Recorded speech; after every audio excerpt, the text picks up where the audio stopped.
ಆತ್ಮೀಯ H16 news ವೀಕ್ಷಕರಿಗೆ ನಾನು ನಿಮ್ಮ MI ಅಥವಾ ಮಲ್ಲಪ್ಪ ಜೊತೆಯವರು.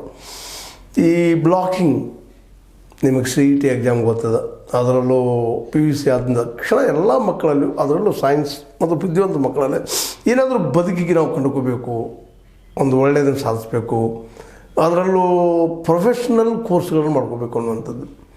ಈಗ ಸೆಂಟ್ರಿಗೆ ಓದು ಈ ನೀಟನ್ನು ಈ ಕೇವಲ ಕರ್ನಾಟಕದಲ್ಲಿ ಇಂಜಿನಿಯರಿಂಗ್ ಮಾತ್ರ ಬಿಟ್ಟಿದ್ದಾರೆ. CETಯಲ್ಲೇ ಇಂಜಿನಿಯರಿಂಗು ಇನ್ನುಳಿದ ಯಾವ ಕೋರ್ಸ್ಗಳನ್ನು ಸ್ವಲ್ಪ ಅದನ್ನು ಕಲಿದ್ರೆ ಒಂದು ಸ್ವಲ್ಪ ನಾಳೆ ಉಪಜೀವನಕ್ಕೆ ಒಂದು ಉದ್ಯೋಗ ಸಿಕ್ಕಿತು ಅನ್ನೋದು ಪ್ರತಿಯೊಬ್ಬ ತಂದೆ ತಾಯ ಮತ್ತು ತಮ್ಮ ಮಕ್ಕಳಿಗೆ ಒಂದು ಬದುಕಾಗ್ತದೆ, ಭವಿಷ್ಯ ಆಗ್ತದೆ ಅನ್ನೋದು ಎಲ್ಲರೂ ನಂಬಿಕೆ.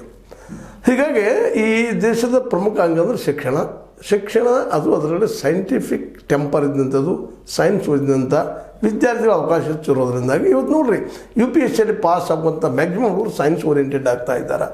ಯಾಕಂದರೆ ಅಲ್ಲಿ ಮ್ಯಾಥ್ಸ್ ಓರಿಯೆಂಟೆಡ್ ಪ್ರಶ್ನೆಗಳು, ಲಾಜಿಕ್ ಓರಿಯೆಂಟೆಡ್ ಪ್ರಶ್ನೆಗಳು ಬರೋದನ್ನು ಸಹಜವಾಗಿ ಸೈನ್ಸ್ ಓದಿದಂಥ ವಿದ್ಯಾರ್ಥಿಗಳು ಹೆಚ್ಚು ಅಚೀವ್ ಆಗ್ತಾರೆ. ಅದರಲ್ಲೇ ಅದು ಅಡ್ಮಿನಿಸ್ಟ್ರೇಷನ್ ಹೆಂಗೆ ಆಗ್ತದೆ ಡಿಫ್ರೆಂಟ್, ಆದರೆ ಪಾಸ್ ಆಗೋದು ಮಾತ್ರ ಕ್ವಶನ್ ಪೇಪರ್ ಸೆಟ್ ಮಾಡೋದು ಮಾತ್ರ ಆ ದಿಶೆಯಲ್ಲಿ ನಾವು ನೋಡ್ತಾ ಇದ್ವಿ. ಹೀಗಾಗಿ ಸೈನ್ಸಕ್ಕೆ ಹೆಚ್ಚು ಬೆಲೆ ನೆಲೆ, ಅದರಲ್ಲಿ ಎರಡು ಮಾತಿಲ್ಲ.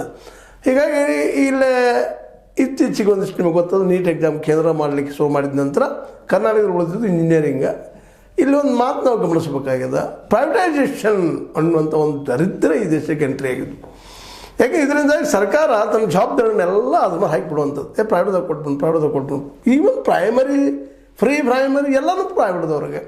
ಇದಕ್ಕೆ ಕಾರಣದು ಸರ್ಕಾರ ಅಂತ ಹೇಳಬೇಕಾಗ್ತದೆ. ಯಾಕಂದರೆ ತನ್ನ ಕೆಲಸವನ್ನು ಮಾಡಬೇಕು, ಅದನ್ನು ಇನ್ನೊಬ್ರಿಗೆಲ್ಲ. ಈ ದೇಶದ ಸಂಪತ್ತೇನು? ಈ ದೇಶ ಸಂಪತ್ತಿಲ್ಲ ಮಕ್ಕಳು, ಅವರ ಬುದ್ಧಿ, ಅವರ ಜ್ಞಾನ, ಇದು ಎಲ್ಲರೂ ಸಮಾನವಾಗಿ ಸಿಗಬೇಕಾಗ್ತದೆ. ಅದು ಇಲ್ಲಿ ಸಿಗ್ತಾನೇ ಇಲ್ಲ.